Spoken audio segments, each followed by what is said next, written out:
नमस्कार, स्वागत है सभी का अध्ययन वाला चैनल पे। दोस्तों, आज के लेक्चर में हम पढ़ने वाले हैं सामान्य ज्ञान के महत्वपूर्ण क्वेश्चन आंसर जो कि विभिन्न परीक्षा में आए हुए हैं। बहुत ही महत्वपूर्ण क्वेश्चन आंसर हैं, आपकी परीक्षा में सीधे सीधे आने वाली ये सवाल है। वीडियो को बिना स्किप किए लास्ट तक जरूर देखें। बहुत ही महत्वपूर्ण क्वेश्चन आंसर आपकी परीक्षा में जरूर आएंगे। आज का पहला सवाल, पुरापाषाण काल में आदि मानव के मनोरंजन का साधन था, क्या था? पुरापाषाण काल में आदि मानव के मनोरंजन का साधन क्या था? क्या जुआ खेलना था, या संगीत का था, या शिकार करना मनोरंजन का साधन था, या घुड़सवारी मनोरंजन का साधन था? पुरापाषाण काल की बात हो रही है, तो पुरापाषाण काल में जो मनोरंजन का साधन था वो था शिकार करना। क्या था? शिकार करना। क्वेश्चन नंबर 2, नवपाषाण काल के लोगों द्वारा पाला गया प्रथम पशु क्या था? या घोड़ा था, या कुत्ता प्रथम पाला था, या सबसे पहले भेड़ पाली, या फिर बकरी पाली सबसे पहले? नवपाषाण काल के लोगों ने पाला सबसे पहले जो प्रथम पशु था उनके द्वारा पाला गया वो था, क्या था? वो था भेड़। क्या था? भेड़ था। क्वेश्चन नंबर 3, सबसे पहले कौन सा हड़प्पा कालीन स्थल खोजा गया था? सूतकांगेडोर, या फिर हड़प्पा, या फिर लोथल, या मोहनजोदड़ो? सबसे पहले खोजा गया स्थल कौन सा था इसमें हड़प्पा कालीन में? वो था कौन सा? हड़प्पा। हड़प्पा इन सबसे पहले खोजा गया था। क्वेश्चन नंबर 4, सिंधु घाटी सभ्यता अनारी सभ्यता थी, क्यों थी? ये एक शहरी सभ्यता थी, इसका विस्तार नर्मदा नदी घाटी तक था, इसकी अर्थव्यवस्था का आधार कृषि था, इसकी लिपि चित्रात्मक थी। सिंधु घाटी सभ्यता के बारे में कौन सा सही है? सिंधु घाटी सभ्यता का अनारी सभ्यता थी। क्यों थी? ये थी एक शहरी सभ्यता थी, क्योंकि ये एक शहरी सभ्यता थी। ये एक शहरी सभ्यता थी। क्वेश्चन नंबर 5, हड़प्पा की सभ्यता निम्नलिखित में से संबंधित है? नवपाषाण युग से, पुरापाषाण युग से, या लौह युग से, या कांस्य युग से? हड़प्पा की जो सभ्यता है वो संबंधित है नवपाषाण युग से, नवपाषाण के युग से। क्वेश्चन नंबर 6, हड़प्पा संस्कृति की मुद्राओं एवं पक्की मिट्टी की कलाकृतियों में किस पशु का चित्रण नहीं किया गया है? बाघ का चित्रण नहीं किया गया, या गाय का, या गैंडा का, या हाथी का? हड़प्पा संस्कृति मुद्राओं पक्की ईंटों पर जो चित्रण नहीं किया गया, किस पशु का नहीं किया गया वो है कौन सा? यह है गाय। कौन सा? ये गाय है। गाय का चित्रण नहीं किया गया, बाकी बाघ, गैंडा और हाथी का चित्रण किया गया। क्वेश्चन नंबर 7, सिंधु घाटी सभ्यता के लोगों की मुद्रा में किस देवता की आकृति चित्रित थी? विष्णु की, इंद्र की, या वरुण की, या पशुपति की? किसकी मुद्रा थी इसमें? क्वेश्चन नंबर 7 का सही आंसर हो जाएगा, ये थी पशुपति। किसकी थी? पशुपति की थी। Question number 8, question number 8, Sindhu घाटी सभ्यता के लोग पूजा करते थे ब्रह्मा की, या इंद्र की, या वरुण, इंद्र वरुण, या पशुपति की, या फिर विष्णु की? ये पूजा करते थे किसकी? ये करते थे पशुपति की। पशुपति की पूजा करते थे। क्वेश्चन नंबर 9, निम्नलिखित में से किस विद्वान ने सर्वप्रथम हड़प्पा सभ्यता के अवशेषों को खोजा था? आर डी बनर्जी ने, ए कनिंघम ने, सर जॉन मार्शल ने, दयाराम साहनी ने? तो हड़प्पा सभ्यता के अवशेषों को सर्वप्रथम खोजा था, ये खोजा था किसने? कनिंघम ने। किसने? कनिंघम ने। क्वेश्चन नंबर 10, भारतीय सभ्यता के से जुड़ा कौन सा नाम है? भारतीय सभ्यता से जुड़ा नाम कौन सा? D D Goswami, sir Mortimer Wheeler, sir Vincent Smith, sir Alexander Cunningham? ये है कौन सा? ये है इसमें sir Alexander Cunningham. Sir Alexander Cunningham जो है भारतीय सभ्यता से जुड़ा हुआ है। क्वेश्चन नंबर 11, आंसुओं में कौन सा पदार्थ घुला रहता है? सामान्य नमक, या समुद्र, या स्टार्च, या ग्लूकोज? समुद्र पानी, या फिर सामान्य नमक? उसमें क्या होता है? आंसुओं में जो घुला रहता है वो होता है क्वेश्चन नंबर 11 सही आंसर है इसका, ये है सामान्य नमक। सामान्य नमक जिसे कहते हैं NaCl। क्वेश्चन नंबर 12, लोहे पर जंग लगी रहती है फेरिक ऑक्साइड से, जलयोजित फेरस तथा फेरिक ऑक्साइड से, क्षारकीय फेरस एवं फेरिक कार्बोनेट से? पर सभी के कारण जंग लग जाती है। लोगों पर ही जंग होती है इन सभी के कारण होती है। इस कारण इन सभी के कारण होती है। फेरिक ऑक्साइड से जलोज फेरस और फेरिक ऑक्साइड क्षारीय फेरस और फेरिक कार्बन से। Question number 13। इंसुलिन की खोज की थी किसने? बेंटिंग ने, या डोमेक ने, या रोनाल्ड रासन, या हार्वे ने? इंसुलिन इंसुलिन जो खोजी थी, इंसुलिन की खोज किसने की थी? ये की थी किसने? ये की थी बेंटिंग ने। इंसुलिन की खोज बेंटिंग ने की थी। ये एंटीबायोटिक है। Question number 14। वनस्पति तेलों को घी में परिवर्तित किया जाता है ऊष्मा उपचार से, या हाइड्रोजनीकरण द्वारा, या ऑक्सीजन द्वारा, या एंजाइमों के द्वारा? वनस्पति तेलों को घी में जो परिवर्तित किया जाता, ये परिवर्तित किया जाता किस प्रक्रिया से? ये किया जाता हाइड्रोजनीकरण द्वारा।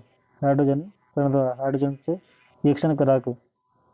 Question number 15। निम्नलिखित में से कौन सी एक मिश्र धातु है? मिश्र धातु कौन सी है? जस्ता, स्टील, सीसा या एल्यूमिनियम? मिश्र धातु जो है, मिश्र धातु कौन सी? स्टील। स्टील है। लोहा, कार्बन, निकल मिला के बनाई जाती है। Question number 16। राष्ट्रीय स्वयंसेवक संघ का निर्माण कब हुआ था? 26 नवंबर 1935, 15 अगस्त 1947, 27 सितंबर 1925 और 26 जनवरी 1950। राष्ट्रीय स्वयंसेवक संघ RSS का निर्माण जो कहते हैं, हुआ था कब? ये हुआ था 27 सितंबर 1925। 27 सितंबर 1925 को। 27 सितंबर 1925 को। Question number 17।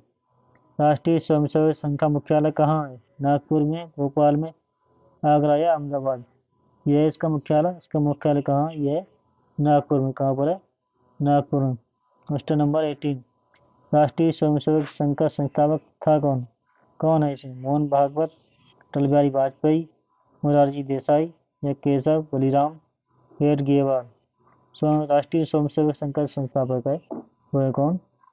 Keshav Baliram Keshav Baliram Hedgewar. Keshav Baliram Hedgewar. Keshav Baliram Hedgewar. Question number 19। Bharatiya जनता पार्टी का स्थापना कब हुआ था? 15 अगस्त 1947, 6 अप्रैल 1980, 26 जनवरी 1950 या नहीं? भारतीय जनता पार्टी बीजेपी की स्थापना जब हुई थी, वो हुई थी कब?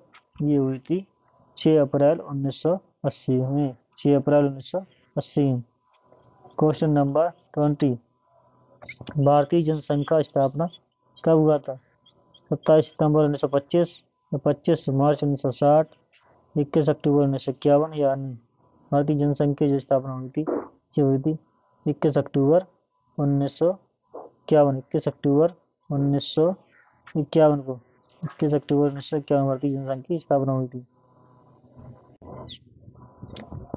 भारतीय जनता पार्टी का मुख्यालय कहाँ है? बीजेपी का नई दिल्ली में, गुजरात में है, या फिर झारखंड में, या फिर महाराष्ट्र में? भारतीय जनता पार्टी का जो मुख्यालय है वो कहाँ है?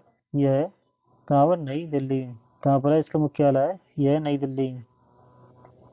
नई दिल्ली। Question number 22। भारत का कितना प्रतिशत आबादी कृषि उद्योग पर निर्भर है? 60%, 70%, 58.9% या अन्य? भारत की जो कुल जनसंख्या कृषि पर आधारित है, यह है कितनी? यह है 58.9%। 58.9%। Question number 23। GDP के आधार पर भारत का स्थान क्या है?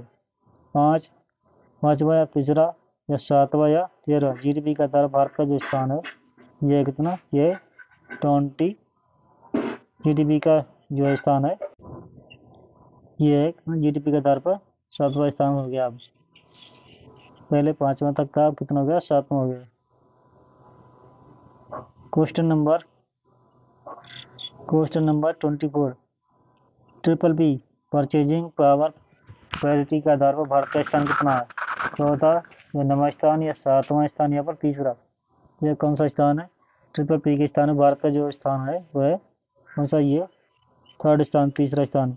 Question number 25। GDP per capita के आधार पर सबसे पहले स्थान पर कौन सा देश है?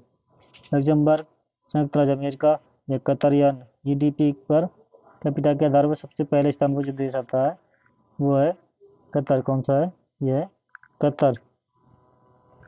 क्वेश्चन नंबर 26, भूगोल का जनक किसे कहा जाता है? एरिस्टोस्थनीज को, एरेटो हेरोडोटस को, हिप्पारकस को या हिकेटियस को? भूगोल का जनक जो कहते हैं, ये कहते हैं किसे? हिकेटियस को। किसे कहते हैं? ये कहते हैं हिकेटियस को, हिकेटियस को कहते हैं। क्वेश्चन नंबर 27, भूगोल के लिए जियोग्राफिया शब्द का प्रयोग सर्वप्रथम किसने किया? हेरोडोटस ने, हेरोडोटस या हिकेटियस, हिप्पारकस या एरेटोस्थनीज? भूगोल के लिए जियोग्राफिया शब्द का प्रयोग किया था, ये किया था किसने? एरेटोस्थनीज ने। सर्वप्रथम जियोग्राफिया शब्द का प्रयोग जो किया था, एरेटोस्थनीज ने किया था। क्वेश्चन नंबर 28, मानव भूगोल का पिता निम्नलिखित में से किसको कहा जाता है? मानव भूगोल का पिता कार्ल रिटर को या जीन ब्रूनस को या हम्बोल्ट को या हिप्पारकस? मानव भूगोल का पिता, मानव भूगोल का जो पिता कहा जाता है, ये कहा जाता है जैसे कार्ल रिटर को कहा जाता है। 29, भूगोल को मानव पारिस्थितिकी के रूप में परिभाषित करने वाला सिद्धांत क्या है? परिभाषित करने वाला जो विद्वान है, हेटनर या जीन ब्रून्स या H.H. बैरोज, एरेटोस्थनीज? भूगोल को मानव पारिस्थितिकी के रूप में परिभाषित करेगा वो विद्वान है कौन सा? यह है H.H. बैरोज, कौन सा है? H.H. बैरोज। क्वेश्चन नंबर 30, भू आकृति विज्ञान का जन्मदाता किसे माना जाता है? भू आकृति विज्ञान का जन्मदाता पेशल को या डेविस को या प्लैंक को या इनमें से कोई नहीं? ये 30 का क्वेश्चन नंबर है क्या? 1, पेशल। किसको? पेशल को माना जाता है। दोस्तों उम्मीद करता हूँ आज का लेक्चर पसंद आया होगा। लेक्चर पसंद आया तो लेक्चर को लाइक और शेयर जरूर करें और चैनल पर पहली बार आए चैनल को सब्सक्राइब करें। अगर एक एक साथी को लीजिए शेयर करेगा, एक एक साथी को अपने शेयर करेगा तो बहुत सारी संख्या बढ़ जाएगी। दोस्तों आपसे उम्मीद करता हूँ आप जरूर शेयर करेंगे, जरूर शेयर करें। अब वीडियो देखने के लिए थैंक यू, धन्यवाद। Best of luck.